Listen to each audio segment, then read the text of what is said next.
तो आई स्टूडेंट्स, आज के इस टॉपिक में हम देखेंगे पर्सनैलिटी 2.2 एक्सरसाइज 2.2 जो हमारा टॉपिक चल रहा था पॉलिनोमियल्स, उसका एक्सरसाइज 2.2 जिसका क्वेश्चन नंबर 1 है निम्न द्विघात बहुपद के शून्यंक ज्ञात कीजिए। यानी कि जितने भी पॉलिनोमियल्स दिए हैं आपके सामने 6 क्वेश्चंस दिख रहे हैं जिसके हमें जीरोस फाइंड करने हैं और शून्यंकों तथा गुणांकों के बीच के संबंध की सत्यता की जांच करना है। यानी कि शून्यांक यानी कि जीरोस और गुणांकों का मतलब कॉफिशिएंट, यानी इनका जो रिलेशन होता है शून्यांक यानी जीरोस और कॉफिशिएंट का जो रिलेशन होता है उनको जो हमें प्रूव करना है कि ये सही है। तो इसमें आपको टोटल 6 क्वेश्चंस करने हैं। तो सबसे पहले हमने एक साइड में फार्मूला लिख लिया है जिसमें बताया गया है कि द्विघात बहुपद के शून्यंकों और गुणांकों में संबंध क्या होता है। तो वो आप देख सकते हैं। मान लीजिए अगर कोई बहुपद दिया है P x equal to x square plus B X plus C, तो शून्यंकों का योगफल यानी कि जो इनके वैल्यूज आते हैं यानी एक्स की जो वैल्यू आती हैं तो उनका जो योगफल होता है वो क्या होता है एक्स का गुणांक अपॉन एक्स स्क्वायर गुणांक।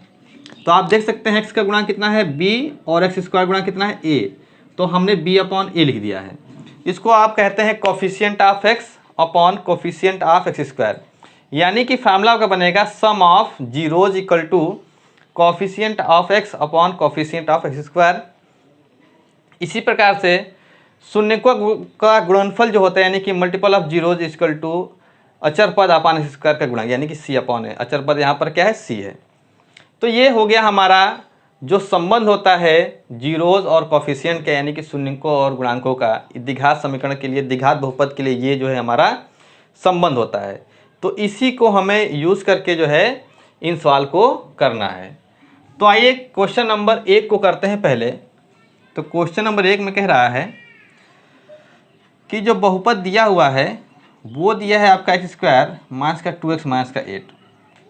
अब ये पहला सवाल है जिसका बहुपद दिया है P x equal to x square minus 2x minus 8। अब आपको पता है कि शून्य ज्ञात करने के लिए हम क्या करते हैं पी एक्स की वैल्यू 0 करते हैं।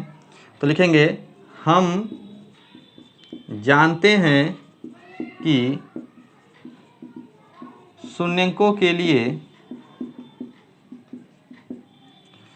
पी एक्स इक्वल टू 0 होता है। ये हम पहले भी कर सकते हैं और बाद में भी कर सकते हैं। तो हम पी एक्स की वैल्यू रखते हैं वो क्या है एक्स स्क्वायर माइनस का 2x माइनस का 8 इक्वल टू 0। अब हमें इसका करना होता है गुणनखंड। और गुणनखंड करने का तरीका क्या होता है अगर आपने 9th क्लास में या इससे पहले आपने नहीं सीखा है तो एक बार मैं आपको समझा दे रहा हूँ, समझिएगा। हम गुणनखंड कैसे करते हैं, जैसे यहाँ पर लिखा है संख्या 8 और यहाँ पर लिखा है कुछ नहीं यानी 1 लिखा है। तो हम 8 को 1 से मल्टीपल करेंगे तो क्या आएगा, 1 को 8 से मल्टीपल करेंगे तो कितना आएगा 8 आएगा। अब यहाँ पर चिन्ह लगा है माइनस का यानी यहाँ पर जो साइन है वो क्या है माइनस का है।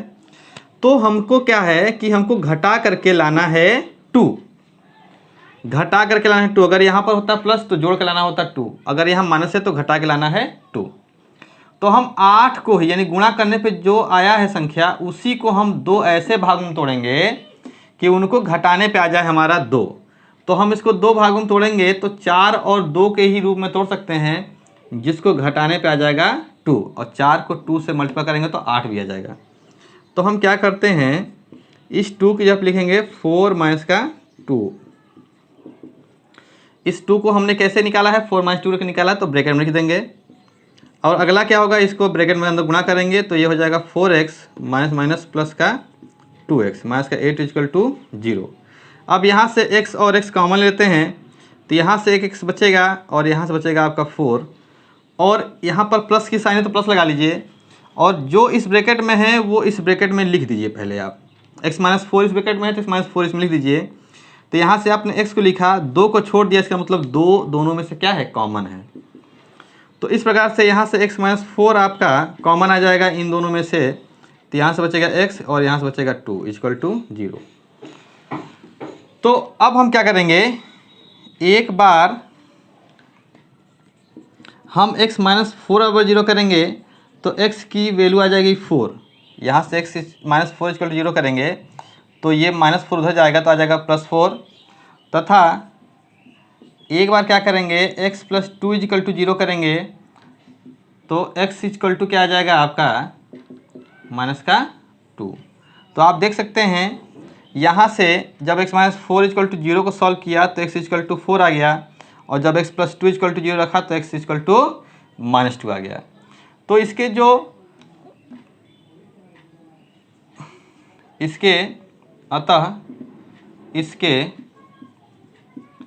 दो शून्यांक 4 कामा -2 हैं। तो इसके जो शून्यंक निकालना था, यानी कि पहला सवाल हमारा आधा सवाल हो चुका है जो कह रहा था शून्यंक ज्ञात कीजिए। तो इसके दो शून्यंक क्या आ गए हैं, 4 और -2। देख सकते हैं यहाँ से 4 और यहाँ से -2। अब हमको क्या करना है, सत्यता की जांच करना है। तो सत्यता की जांच करना है तो क्या है, शून्यंकों का योगफल इक्वल टू -x का गुणांक बटे x² का गुणांक।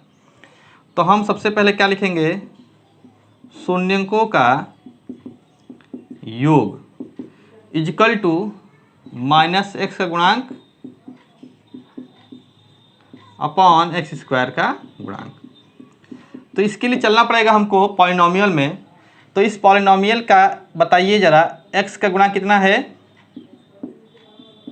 -2 है। x का गुणांक कितना है, -2 है, और x² का गुणांक आप देख सकते हैं यहाँ पर क्या है, 1 है। अब शून्यकों का योगफल यानी कि हमको इन दोनों को देना है जोड़। तो देखिए यहाँ पर हो गया 4, ये प्लस माइनस -2 और ये माइनस माइनस प्लस का 2, अपॉन को 1 से कोई मतलब नहीं है। 4 में से 2 जाएगा 2, 2 इक्वल टू 2। तो ये हो गई सत्यता की जांच। अतः LHS is equal to RHS। तो ये हो गई सत्यता की जांच। कहने का मतलब ये है कि LHS का टर्म और RHS का टर्म इक्वल आ रहा है, इसका मतलब जो हमारे शून्यंक निकले हैं वो बिल्कुल सही है। तो इस प्रकार से ये सिद्ध हो जाता है कि शून्यंक और उनके गुणांकों का जो संबंध था वो बिल्कुल सही है। तो इसी प्रकार से हम क्या करेंगे, तथा इसी प्रकार हम गुणनफल की भी जांच कर लेंगे। तो शून्यंकों का गुणनफल, तो शून्यंकों का गुणनफल इक्वल टू अचर पद। अब देखिए अचर पद हम डायरेक्ट यहाँ से ले लेंगे। क्या है अचर पद आपका, सी जब क्या है -8, और x गुणा कितना है, 1 है। और शून्य का गुणनफल यानी कि शून्य क्या थे यहाँ पर, 4 गुणे -2। तो ये भी इक्वल होना चाहिए। तो 4 2 जा हो गया -8, ये हो गया -8। तो आप देख सकते हैं ये भी दोनों क्या है, इक्वल है। तो इस प्रकार से सिद्ध हो जाता है, इस प्रकार से सत्यता की जांच हो जाती है। तो अब आइए देखते हैं क्वेश्चन नंबर हम सेकंड को। तो सेकंड को भी सेम इसी तरीके से करना है। तो आप देखिएगा, इसको बहुत ही आसान होते हैं ये क्वेश्चन। तो देखिए सेकंड नंबर करने जा रहे हैं। पॉलिनोमियल दिया है px equal to 4s² minus 4s plus 1। तो यहाँ पर हम x नहीं करेंगे। अब इसका जो चर पद है वो s है, तो यहाँ हम कर लेंगे s। जो यहाँ पर चर पद होगा वही हमको यहाँ करना होता है, यानी px equal to 4² minus 4s plus 1। हम लिखेंगे शून्यंकों के लिए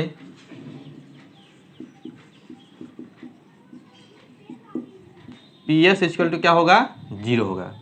PS की वैल्यू क्या है, 4² माइनस का 4s प्लस 1 इक्वल टू 0। अब हम इसे गुणनखंड करेंगे। तो मैंने कहा था इसको गुणा करेंगे इससे, तो क्या हो जाएगा, 4 1 जा 4।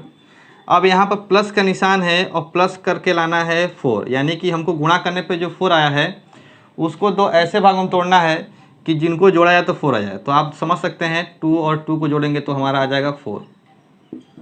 तो ये हो जाएगा आपका 2 + 2। अब अंदर कर देंगे गुणा। तो 2 को s से करेंगे तो 2s, और ये प्लस माइनस का 2s प्लस 1 इक्वल टू 0। अब यहाँ से क्या कॉमन मिल रहा है, देखिए यहाँ से 4s है, यहाँ से 2s है, तो यहाँ से 2s कॉमन मिल जा रहा है। तो यहाँ से एक 2s बचेगा, यहाँ से बचेगा -1, और यहाँ पर देखिए कुछ कॉमन नहीं है तो 1 ले लीजिए, और इस ब्रैकेट में हो जाएगा 2s माइनस का 1। मैंने पहले पिछले साल में आपको बताया भी कि जो इस ब्रैकेट में वो इस ब्रैकेट में आना चाहिए। तो आप पहले भी इसको लिख सकते हैं, और जब पहले लिख देंगे 2s माइनस 1, तो यहाँ से जब 2s आपने लिख दिया है तो कॉमन बचा है 1। और ये देखिए ब्रैकेट लेने से ये प्लस वाला क्या हो जाता है, माइनस। तो एक ब्रैकेट में 2s माइनस 1 कॉमन हो गया, तो यहाँ से भी 2s माइनस का 1 इक्वल टू बचा 0। तो अब हम क्या करेंगे, एक बार 2s माइनस 1 इक्वल टू 0 करेंगे तो 2s इक्वल टू हो जाएगा ये प्लस का 1, तो s इक्वल टू 1/2। इसी प्रकार 2s माइनस 1 बराबर 0 एक बार फिर से करेंगे तो 2s इक्वल टू 1 और s इक्वल टू हो जाएगा 1/2। तो आप देख रहे हैं कि s की वैल्यू एक ये आई, s की वैल्यू एक ये आई। अतः इसके जो दो शून्यंक है, इसके जो दो शून्यंक है वो क्या है, 1/2 और 1, इसके शून्यंक 1/2 कामा 1/2 हैं। अब इनके शून्यंक हम निकाल लिए, तो अब हमको सत्यता की जांच करना है। तो अब लिखेंगे, अब शून्यकों का योगफल, शून्यकों का योगफल इज इक्वल टू, देखिए x का गुणांक अब हम नहीं लिखेंगे, अब हम लिखेंगे s का गुणांक अपॉन s स्क्वायर का गुणांक, यानी coefficient of s upon coefficient of x square. तो शून्यकों का योग यानी कि 1/2 और 1/2 योग कर लिए। अब देखिए s का गुणांक, देखिए s का गुणांक इसमें कितना है, -4 है, तो ये -4 लिख देंगे। और s स्क्वायर का गुणांक यानी कोफिशिएंट कितना है, वो +4 है, तो हमने +4 लिख दिया। अब देखिए इसको सॉल्व करें, 1/2 + 1/2, ये माइनस माइनस प्लस का 4/4। देखिए आधा और आधा जोड़ने पे 1 होता है, या आप एलसीएम ले लीजिए 2 और ऊपर 1 + 1 का आ जाएगा 2। तो आप देख सकते हैं इसको सॉल्व करेंगे तो 1 आएगा, इसको भी सॉल्व करेंगे तो 1 आएगा। तो आप देख सकते हैं कि सत्यता की जांच हो चुकी है, LHS और RHS की वैल्यू सेम आ गई है, तो सत्यता की जांच हो गई है। हम लिखेंगे यही हमको सिद्ध करना था। अब हम शून्यकों का गुणनफल करेंगे इसी प्रकार से, तो हम ये भी कर लेते हैं इसी प्रकार। शून्यकों का गुणनफल तो हम डायरेक्ट थोड़ा कर लें, 1/2 इज इक्वल टू अचर पद।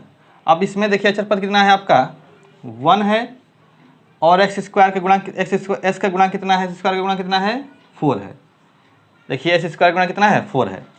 तो ये क्या हो जाएगा, गुणा करेंगे तो 1 को 1 से 1 हो जाएगा, और 2 का 2 से गुणा करेंगे तो 4 हो जाएगा, और ये भी 4 हो जाएगा। तो इसकी भी सत्यता की जांच हो चुकी है। तो इस प्रकार से क्वेश्चन नंबर 2 भी हो जाता है समाप्त। तो 3rd भी आप कर सकते हैं।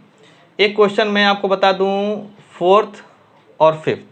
तो आइए क्वेश्चन नंबर पहले हम देख लेते हैं 4th को।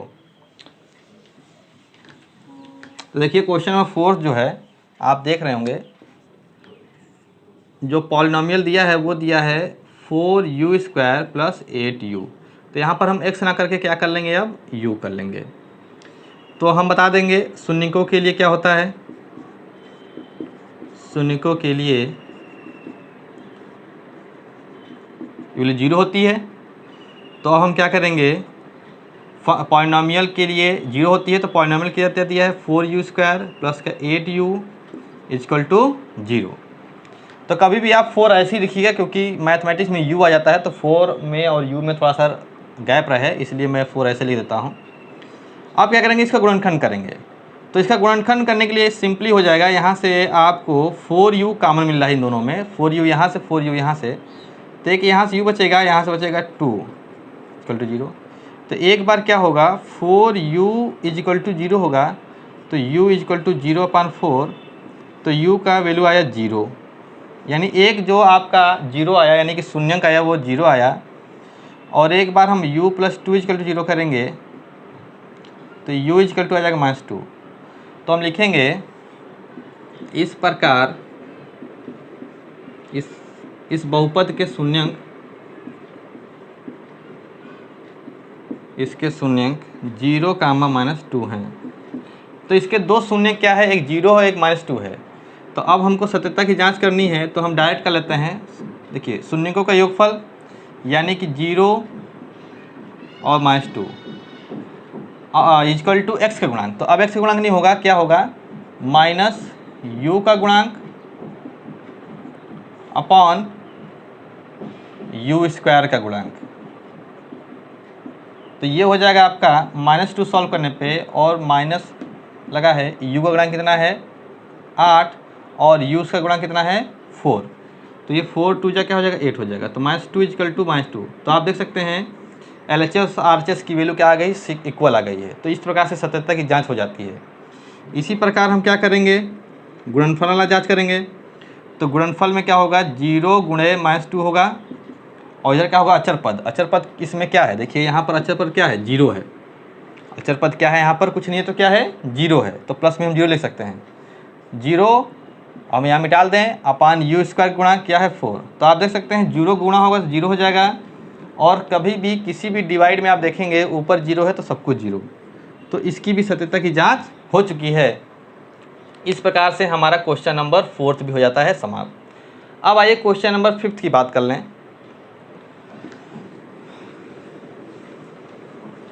जो पॉलिनोमियल दिया हुआ है वो दिया है टी स्क्वायर माइनस का 15, ये 15 है। तो हमको पता है कि शून्य के लिए क्या होता है, पॉलिनोमियल की वैल्यू जो होती है वो 0 होती है, तो हमने कर लिया। और पी टी की वैल्यू क्या दिया है इस बार, T square minus 15 equal to 0। तो देखिए एक फार्मूला है जिसको आपको ध्यान रखना होगा, वो होता है A square minus B square equal to A minus B और ए प्लस बी। तो ये फार्मूला वैसे ही दिख रहा है, जब कभी भी आपको स्क्वायर के बीच में माइनस दिख जाए तो आप समझ लीजिए ये फार्मूला बनेगा। तो हम इस फार्मूले को बनाएंगे, इसको हम रूट 15 का स्क्वायर से लिख सकते हैं, क्योंकि रूट का स्क्वायर रूट हट जाता है तो बचेगा 15 ही। इसको सही से लिख लें ऐसे। तो देखिए ये ए स्क्वायर ये माइनस बी स्क्वायर, तो एक बार हम लिखेंगे इसको माइनस में और एक बार लिखेंगे इसको हम प्लस में। एक बार इसके बराबर 0 करेंगे तो देख सकते हैं आप 2 अंडर रूट 15 इजकल टू 0, तो t इजकल टू कितना हो गया अंडर रूट 15, तथा एक बार हम t प्लस अंडर रूट 15 को करेंगे तो t equal to under root 15 minus में हो जाएगा। तो आप देख सकते हैं इसके t की 2 वैल्यू आई, तो हम कह सकते हैं अतः इसके 2 शून्यांक क्रमशः अंडर रूट 15 और माइनस अंडर रूट 15 हैं। अब हम क्या करते हैं, आपको पता है सत्यता की जांच करेंगे। तो सत्यता की जांच करने के लिए क्या लिखेंगे, शून्यकों का योगफल इजिकल टू माइनस एक्स का गुणांक। तो अब हम एक्स का गुणांक नहीं लिखेंगे, अब लिखेंगे टी का गुणांक अपॉन टी स्क्वायर का गुणांक। तो योगफल में क्या करेंगे, इसको जोड़ेंगे तो देखिए रूट 15 प्लस कर दें और ये माइनस का 15।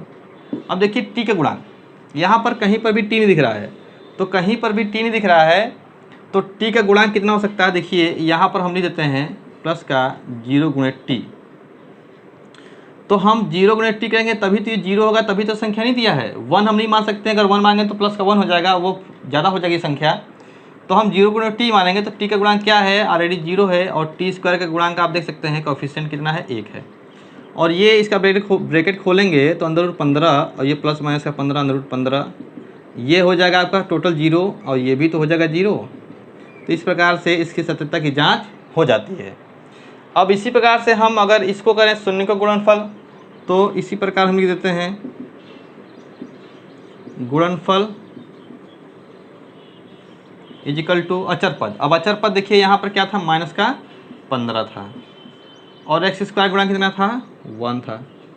अब गुणनफल कर लें, अंडर रूट 15 गुणे माइनस का अंडर रूट 15 इजिकल टू ये कितना है, माइनस का 15 है। तो देखिए रूट 15 क्या होगा, रूट हट जाएगा, बचेगा 15 और माइनस का, ये भी माइनस का 15। तो आप देख सकते हैं कि LHS और RHS इक्वल आ गया। तो इस प्रकार से इसकी सत्यता की जांच हो जाती है। तो एक स्टूडेंट्स क्वेश्चन नंबर जो आपका 6 है और ये जो 3rd है ये आपको अपने आप से करना होगा। इसी तरीके से इसको भी हम कर लेंगे। तो आज के इस लेक्चर में हमने सिर्फ और सिर्फ एक क्वेश्चन के बारे में बात किया और उसके अंतर्गत 4 क्वेश्चन को आपको बताया। उम्मीद करता हूँ कि आपको ये समझ में आया। अगर समझ में आया है तो लाइक करें, नए हो तो सब्सक्राइब करें, अपने दोस्तों को शेयर करें। अब नेक्स्ट पार्ट में मैं इसके अगले सवाल को बताऊँगा। तो स्टूडेंट्स देखने के लिए बहुत बहुत आपका धन्यवाद। Thanks for watching.